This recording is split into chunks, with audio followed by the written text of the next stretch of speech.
Gum, the refreshing, delicious treat that gives you chewing enjoyment, presents for your listening enjoyment Edmund O'Brien as...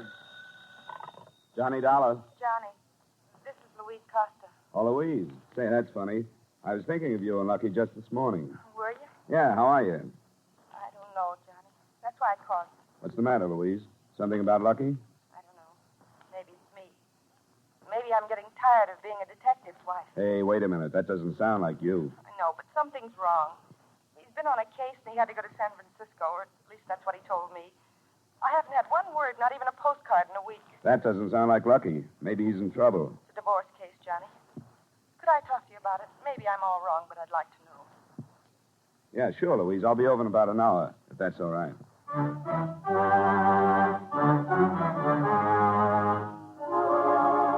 The makers of Wrigley's Spearmint Chewing Gum bring you Edmund O'Brien in another adventure of the man with the action-packed expense account, America's fabulous freelance insurance investigator... Yours truly, Johnny Dollar.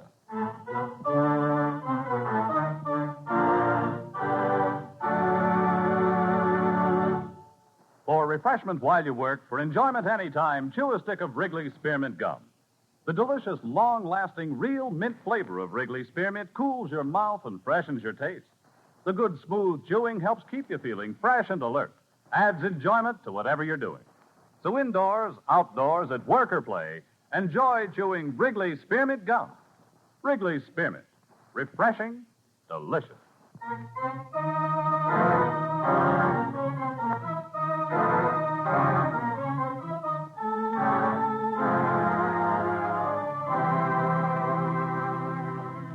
Expense account submitted by Special Investigator Johnny Dollar to New York Police Department, Attention Homicide Bureau.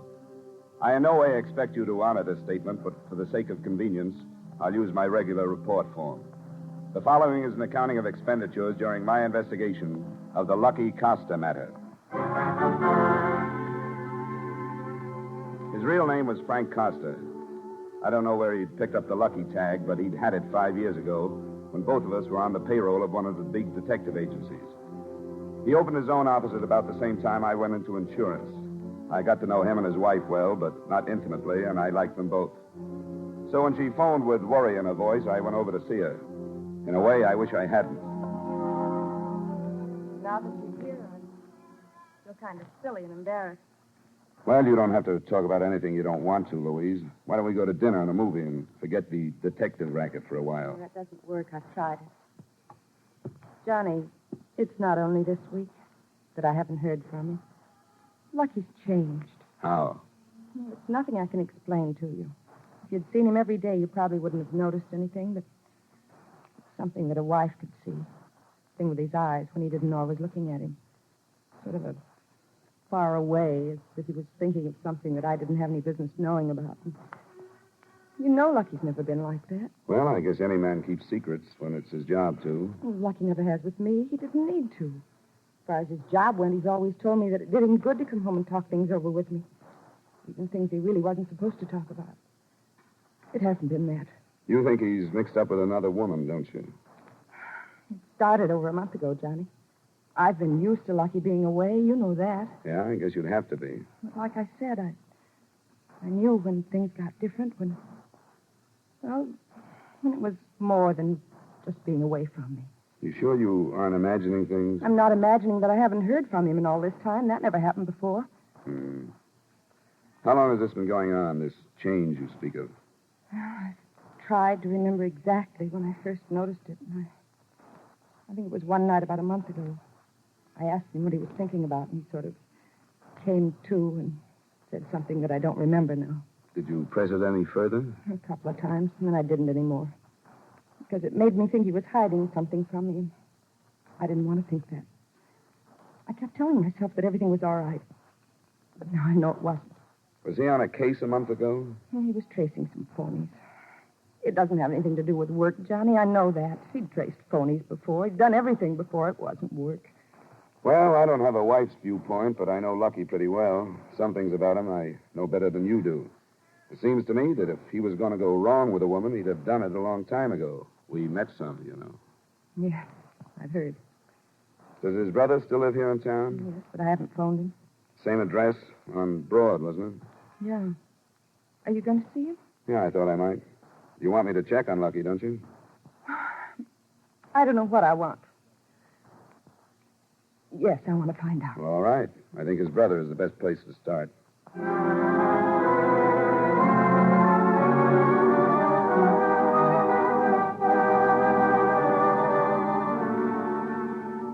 The last time I'd been at the Broad Street address had been for the funeral of the Costa's mother. The house was a few years more beat up than it had been. Some old chicken coops stood empty in the backyard, and Joe, the brother, pulled up in an old car after I'd thumbed the doorbell 3 or 4 times and had started to leave.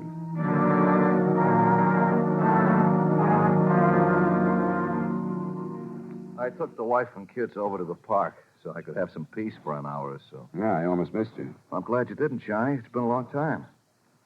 How've things been going with you? Fair, Joe. You? Guy can make a living. But making it go far enough is another story. Hey, come in the house. Sure, thanks. I'm working over at Bricker's now. It's a better spot than the old job. Had one raise already and got another one coming up. Yeah, that sounds good, Joe. You still doing the same thing? Yeah, still following people. You, see much of Lucky anymore? No, not for 6 months, anyway. As a matter of fact, I came here to talk to you about him. Yeah? What about him? Well, I wondered if you'd spoken to him before he left for San Francisco last week. No. I talked to Lucky for the last time, as far as I'm concerned. That was about a month ago. What's the matter? Thought you two were okay, that you got along all right. You're a pretty good friend of his, aren't you, Johnny? Well, you know how it was. He and I just fell together when we were with the agency. Yeah, we're good friends. Maybe I see him only twice a year, but he's almost the only guy I've held on to. Did he ever tell you about his first wife? He was married before? Yeah. Did he ever tell you about the year and 6 he spent in prison? Joe, are you serious? Yeah. That's the way Lucky is. He don't let his friends know anything about him that he don't want them to know. He's always been like that. There's always been 2 sides to Joe. One that you know about and one that you don't. What about this prison term? It was grand theft. It was over this girl that he married, his first wife. He stole some furs for her. How long ago? 12, 15 years, I guess. Well, we're still living in Brooklyn. Lucky was a wild kid when he was 18 or so, and he still got some of it in him. Who was this woman he married? Her name was Hazel Mackey, and she called me about getting in touch with Lucky. Oh? When? That was about a month ago. That's when him and me had our showdown. I told him he was a dumb cluck if he saw Hazel again. I said, you got a new life now. You're amounting to something. You're married to a nice kid. But I could tell I wasn't getting to him. He was going to see her. I knew that. So I told him if he did, it was the end of him and me, brother or no brother. You're sure he saw her? I know before he left that he would. She had some kind of hold on him back when they were married. And she still got it. What do you want with Lucky, Johnny? Louise called me. She hasn't heard from him in a week, and she wants to know what goes. He's dropped out of sight. Sure he has. I knew he would. Where can I find this Hazel? New York. She's got an apartment on 82nd. You got the number? Yeah. Come on in the other room. I'll get it for you.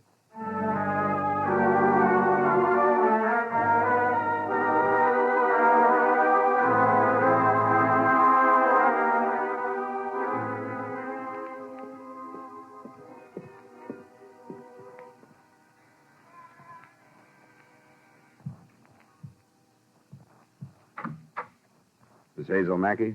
Yeah. Who are you? My name is Dollar. I'm a friend of Lucky Costa's. Oh, come on in. Thanks. You know where Lucky is? Not at the moment, no. Who are you? I told you. He's been missing for a week. His family is worried. I'm looking for him. He's on a case. Is he working for you? Yes. What kind of a case? I don't know that it's any of your business. I need a detective, so I hired him. Is that all right? It would be if he were on the up and up about it, but he isn't. As far as his wife knows, he's in San Francisco on a divorce case. Well, I can't help what he tells his wife. How did you get here? His brother told me about you. I guess his wife doesn't know. I guess that's why he told her he was going to San Francisco. Do you know where I can reach him? No, not for a while. Do you think I ought to send his wife to the police? I don't see why you should. I will if I don't find out about the case he's on. Hey, what's with this pressure stuff? What's the case? I needed a bodyguard. What for? I was engaged to a guy who was sent to prison.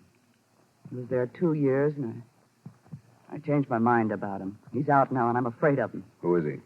You know I don't like you. You got a lot of nerve. None of this is any of your business.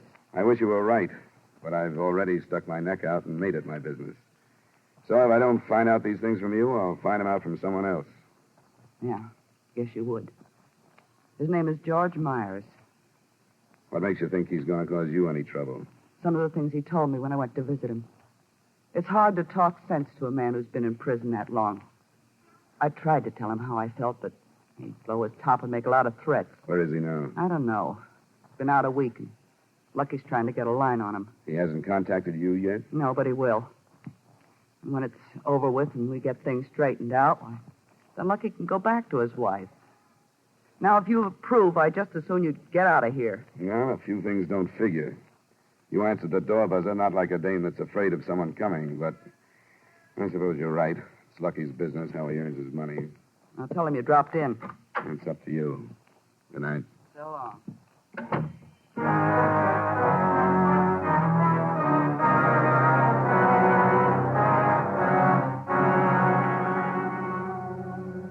I put off telling his wife for 2 days because I didn't know how and because I didn't think it was up to me to tell her things she never knew about her husband.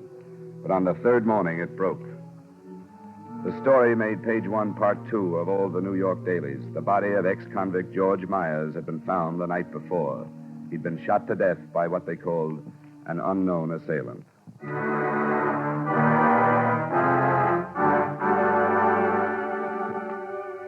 I phoned the brother, Joe Costa, and met him outside Bricker's during his lunch hour. Hi, Johnny. What's up? Well, maybe the local papers didn't carry it here. This one. What about it? Who's this Myers? Friend of Hazel Mackey's. She told me she hired Lucky to bodyguard her against this Myers. Oh, what? You mean Lucky killed him? I don't know, Joe. But it looks bad. Here, read this last paragraph.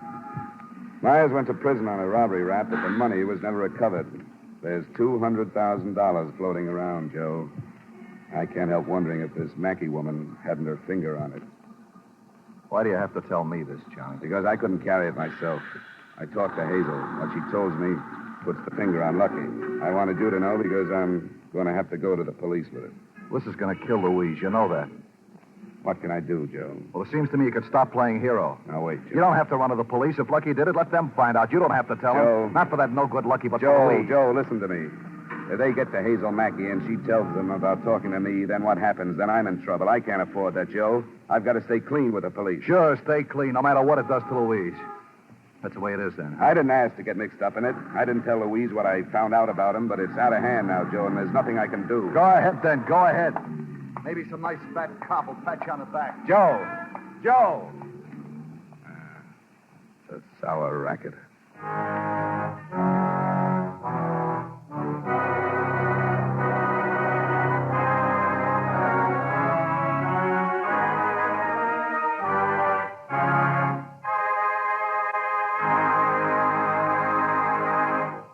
For refreshment while you work, for enjoyment any time, chew a stick of Wrigley's Spearmint Gum.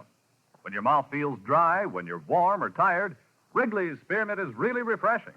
The lively, full-bodied, real mint flavor cools your mouth, moistens your throat, freshens your taste.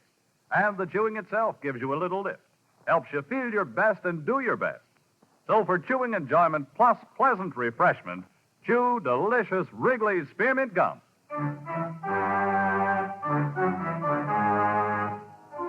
And now with our star, Edmund O'Brien, we bring you the second act of yours truly, Johnny Dollar.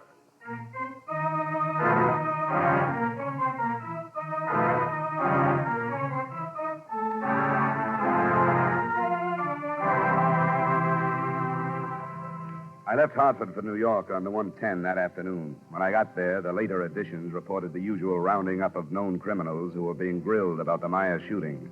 And the closer I got to the apartment on 82nd Street, the rottener the whole thing looked to me.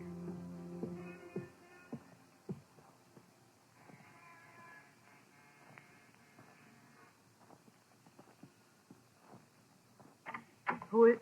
Oh, Come on, open up. hi. What do you want? Where is he now? Lucky? I don't know. I told him to give himself up, but he wouldn't. Did he kill George Myers? Yes, the stupid idiot. How did it happen? Lucky had a room over at the Montclair, and George must have followed me over there. You went across town so you could be with your bodyguard. Yes, And the man you were afraid of followed you. yes. You were either not very bright or not very scared. Go ahead. Well, about 2 o'clock we came out, and George was waiting in the lobby. He followed us out on the street and started swearing at us. He took a swing at me, and then Lucky tried to stop him. He pulled a gun out of his pocket, and that's when Lucky shot him. It all sounds very neat. What do you mean? Sit down.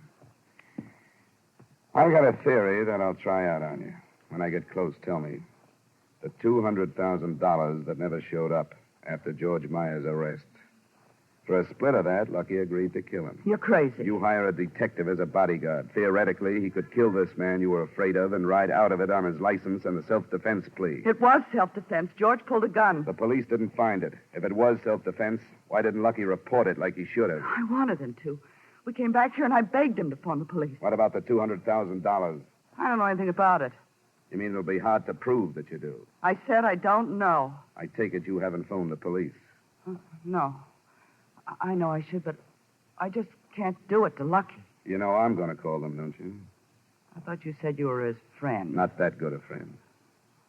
What can they do to me? Hold you as a material witness while I try to get some proof together that you dragged Lucky into this. Dragged him into it. I hired him. I told you that. I was afraid of George, and I hired him. And he killed Myers in line of duty and in self-defense. Why didn't he turn himself in? I don't know. I wanted him to. You must have given some reason for not doing it. What did he say? Well, he said that everything was all ruined now and that he'd rather take a chance on getting away. Why was it ruined if he killed in self-defense? I've had to do it. I don't know. Were you going to help him get away? We didn't talk about that. He was like a crazy man, pacing the floor. And then he left about 3:30. Where was he going? He didn't say. Was he going to get in touch with you? Yes. He said he'd try to call. Well, you won't be here to take the call. I want the police to hear your story.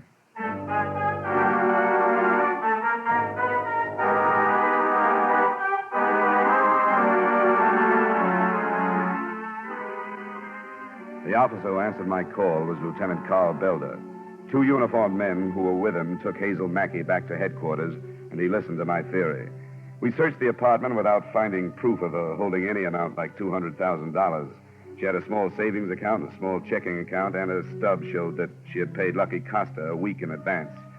We waited the rest of the afternoon for Lucky to call, and he finally did an hour or so after dark. Go ahead, Dollar. That might be him. Johnny Dollar.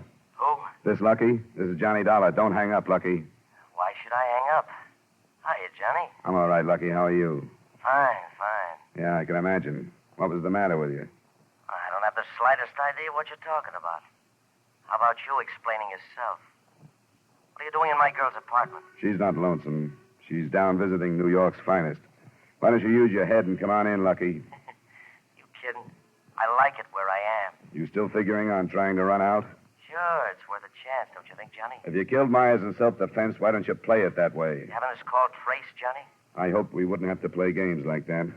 I thought if I could talk to you, you'd come to your senses. Can I meet you someplace where we can talk it over? No, thanks. You're a good guy, Johnny, but I think you might sell me out. You've already been sold out. What's the matter with you? You know, if positions were reversed, I'd give you a hand. I wouldn't ask you to. Anybody gets himself in a mess like you're in shouldn't expect help. Now use your head, Lucky. Let's get this over with. Sure, I'll meet you in Times Square. New Year's Eve, Johnny. Lucky? He's gone. You know him better than I do, but don't you think you pressed him a little too hard? Wouldn't he have believed you if you talked like you were going to help him? No, he knows me better than me. Well, it's a tough spot, Dollar. An old friend like that. Well, he's still in New York. He won't get out now, will he? Well, everything should be covered by now. Do you know him well enough to guess what he'll try? I don't think so, because a killer isn't the guy I knew. His clothes are still in the hotel room. I don't think he'll try for them now. He's got about $200 in his pocket. I don't have any idea what he'll try, Lieutenant. I guess all we can do is wait.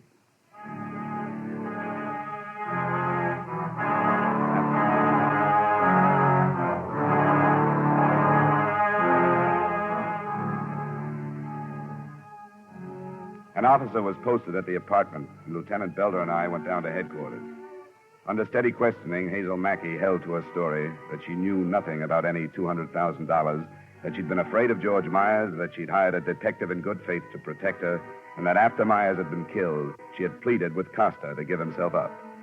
It seemed apparent to me then, after having talked with him, that she had her statement well rehearsed and felt that if she stuck to it, there was no way for us to prove anything else.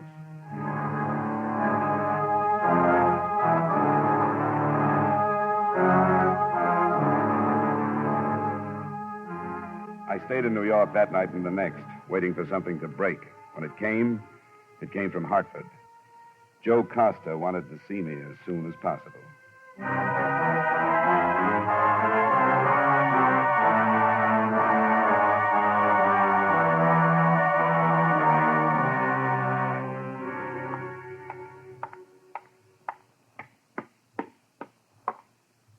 Johnny? Yeah, Joe. Come on in. Oh, I got here as fast as I could. How's Louise? Not very good. Sit down. I'm sorry about blowing up the other day, It's all Johnny. right. I didn't blame you. It was a bad time for both of us. You were right, Johnny. All I could think of then was he's my brother. But now it don't make any difference. He's no better than a rat that you got to trap. There's nothing to do but stop him. You're right, Joe.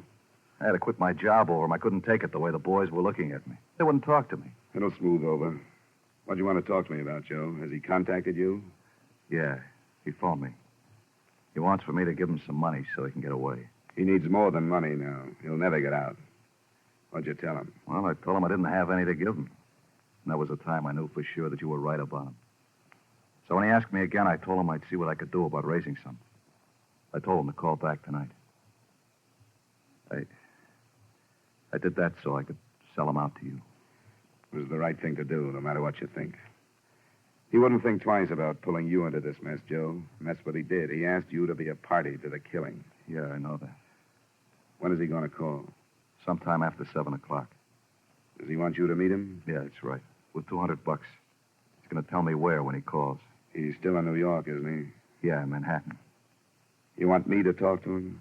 Yeah, if he gives himself up, I kind of figured they might take it easy around him. It could be. That's a deal, Joe. I'll talk to him. I'd like to see him go in by himself. Well, want a glass of wine while we wait, Johnny? Yeah, that'd be fine. This is some new stuff from my wife's folks. I took her and the kids up to their house to stay till this blows over. You'd think we were all criminals the way people treat us in this town.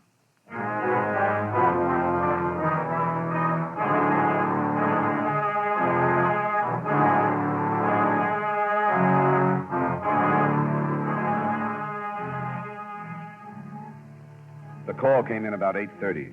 The meeting place was a flat near the Bowery. The time was about 10 the following night. I was there at 5 minutes after.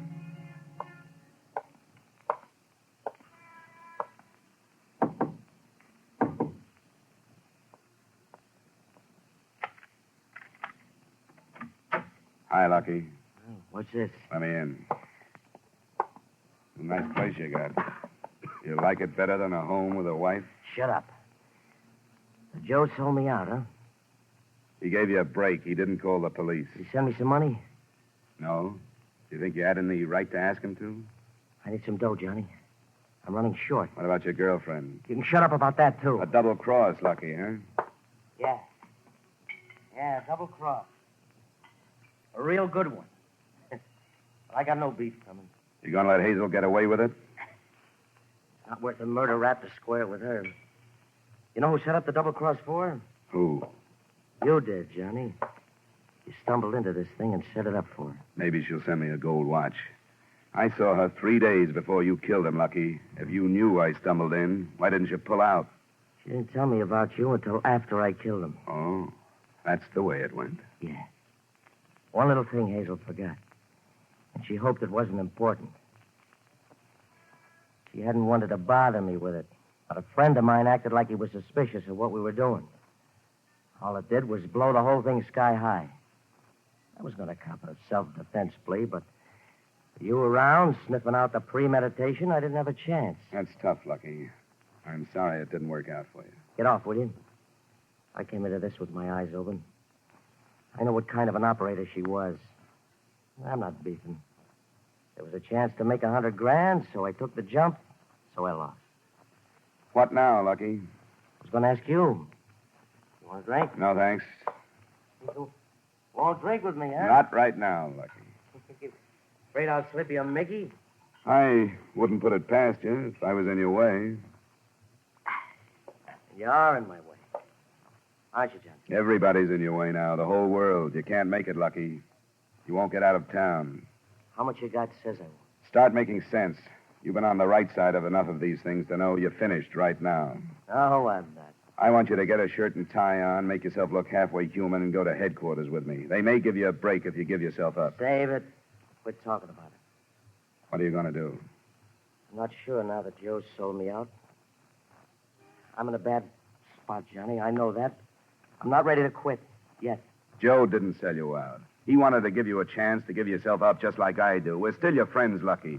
We can't stand by you if you won't do the right thing. Then I'll go it alone. When? What do you mean by that? What do you think I'm going to do, Lucky? Sit here with you until you get ready to leave? I sort of hope you would. It'd make it easier if you did. Well, I can't. I came here to give you a break. I've made my offer. Come with me. Give yourself up. No, I can't do that. Well, then I'm leaving. I'm telling the first cop I see to come and get you. You're going to put a gun on me, Lucky? Yeah. I can't let you leave. Then you'll have to use it. You want me to come up a coward in front of an old friend like you? I'm sorry, Johnny. You got nothing to lose? You won't get blamed if I get out of here. I can't let you, Lucky. I'm not bluffing. I'll have to see. I'm leaving. I'll ask you once more to go with me. Don't try it, Johnny. I'll kill you if you start for the door. That's your privilege, Lucky, because you're already a killer. Johnny, Yeah? I'm telling you, don't. Johnny, I'm telling you. Johnny, I told you.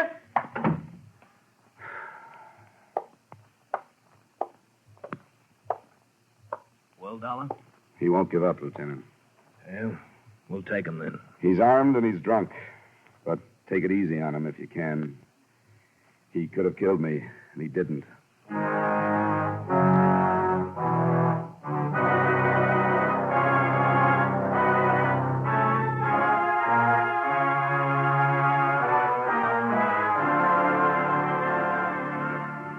I realize that the confession as set down in this report is worthless as evidence, and as far as proof goes, you are still unable to charge Hazel Mackey for her part of the conspiracy. But after Frank Costa died trying to fight his way out of the flat, I want to suggest that she be picked up again and grilled until she breaks.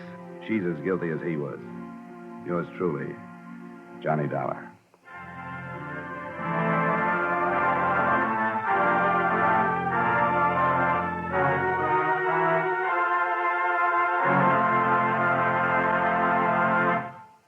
Remember, friends, for refreshment while you work, for enjoyment anytime, chew a stick of Wrigley's Spearmint Gum. There's lots of lively, real mint flavor in it to cool your mouth, freshen your taste, and sweeten your breath.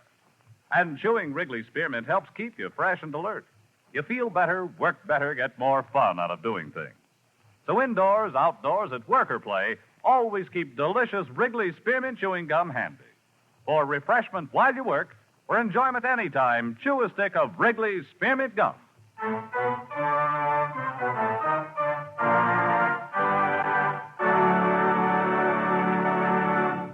Yours truly, Johnny Dollar, brought to you by Wrigley Spearmint Gum, stars Edmund O'Brien in the title role and is written by Gil Dowd with music by Eddie Dunstetter.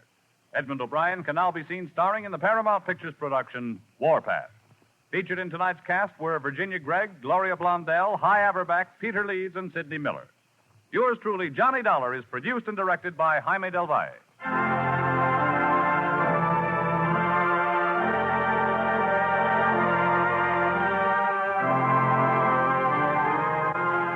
The makers of Wrigley's Spearmint Chewing Gum hope you've enjoyed tonight's story of Johnny Dollar and that you're enjoying delicious Wrigley's Spearmint Gum every day.